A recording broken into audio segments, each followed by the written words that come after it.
8:18 en el tiempo del centro. Aquí está conmigo Rodrigo Pacheco. Rodrigo, buenos Pascal, días. buenos días, con mucho gusto de saludarte. Y bueno, pues varios temas, pero uno de ellos clave es el análisis y el planteamiento que ha hecho Moody's a propósito del presupuesto 2021. Y está con nosotros vía telefónica, le agradecemos mucho a Ariana Ortiz Bolán, vicepresidenta senior analista de Moody's Investor Service. ¿Cómo estás, Ariana? Buenos días. Gracias por tomar la llamada. Hola, muchas gracias. Buenos días a todos.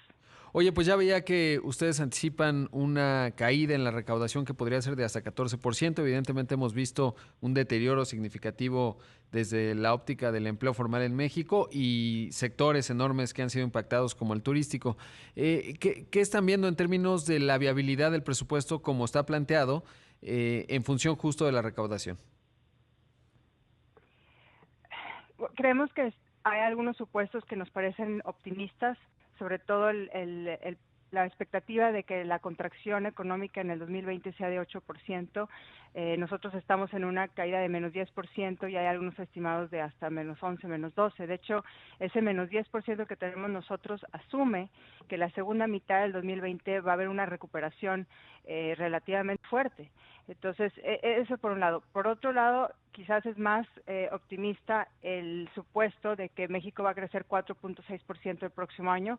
Nosotros estamos esperando un crecimiento de 3.7% y hay muchos otros encuestadores que asumen un crecimiento de mucho 3%. Entonces, es difícil que se cumplan estas expectativas de recaudación, a pesar de que ya se está asumiendo que va a haber una caída importante. Ese quizás es el principal factor que nos hace pensar que el presupuesto puede estar subestimando los ingresos, a pesar de, si notamos, el esfuerzo muy importante que ha hecho el gobierno por mantener los ingresos a pesar de la caída económica.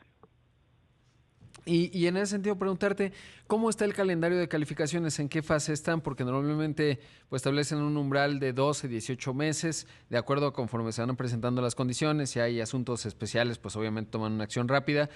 ¿Cómo está en este momento Moody's en términos del calendario de calificación en México? No, es correcto ese calendario. Normalmente nosotros, cuando tomamos una decisión, si ponemos una perspectiva positiva o negativa, decimos que la vamos a resolver en 12 meses después de haber tomado esa decisión.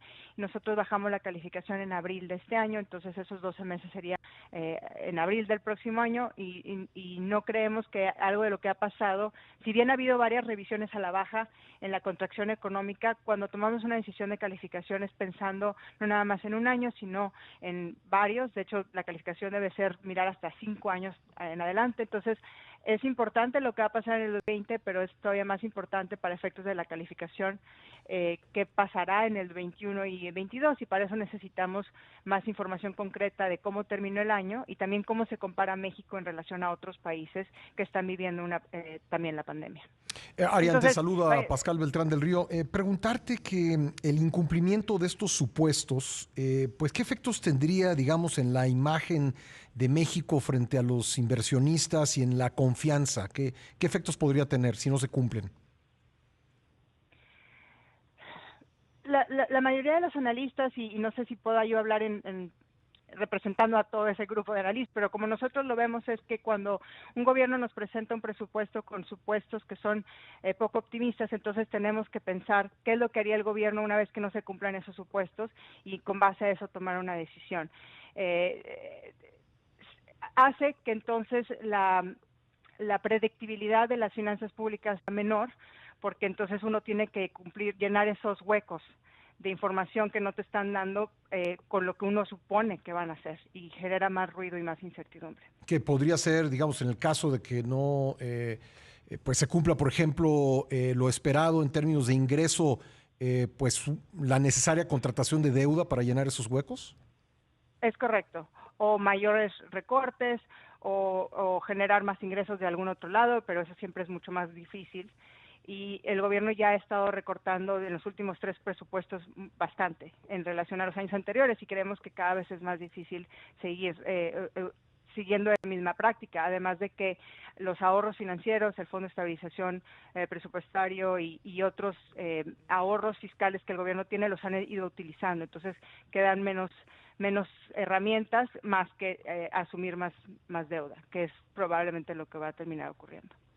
Ahora, en este sentido, preguntarte, mencionaba el presidente de la República que le habían dicho que tendría que incrementarse el servicio de deuda en 350,000 millones de pesos si es que se hubiesen aplicado medidas contracíclicas, es decir, incurrir en deuda para tratar de apoyar al aparato productivo. En ese sentido, preguntarte cómo se ve México, cómo se compara en esta, camino de no incurrir en deuda para aplicar medidas contracíclicas con respecto a otras economías grandes emergentes como nosotros.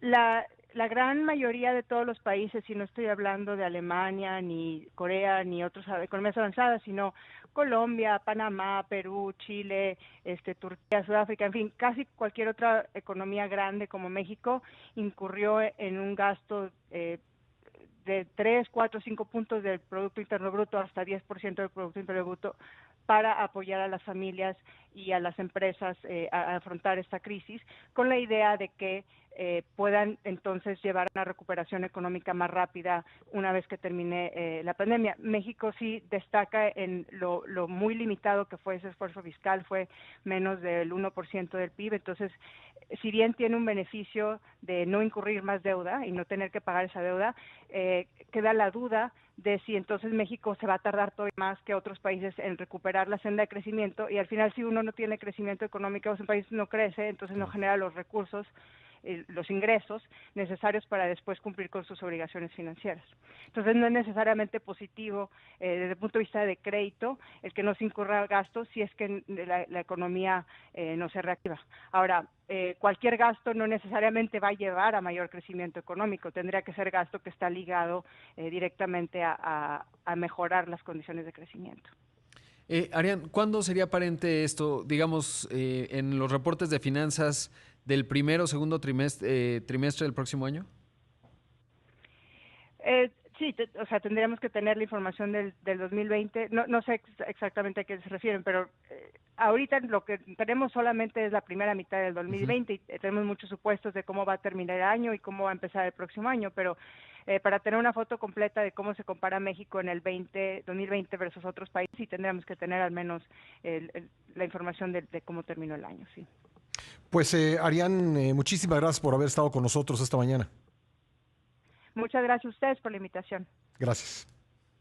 Pues Pascal, interesante, sobre todo el calendario de calificación que es clave, ¿no? Porque ahí es en donde se puede cambiar el perfil de costo financiero de la deuda y de todo el ecosistema que vive en México, es decir, todas las empresas.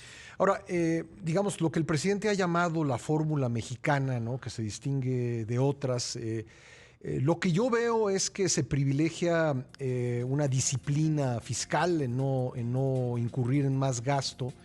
Eso, digamos, no puede ser bien visto por las calificadoras. Lo dudo muchísimo por lo que ya nos decía.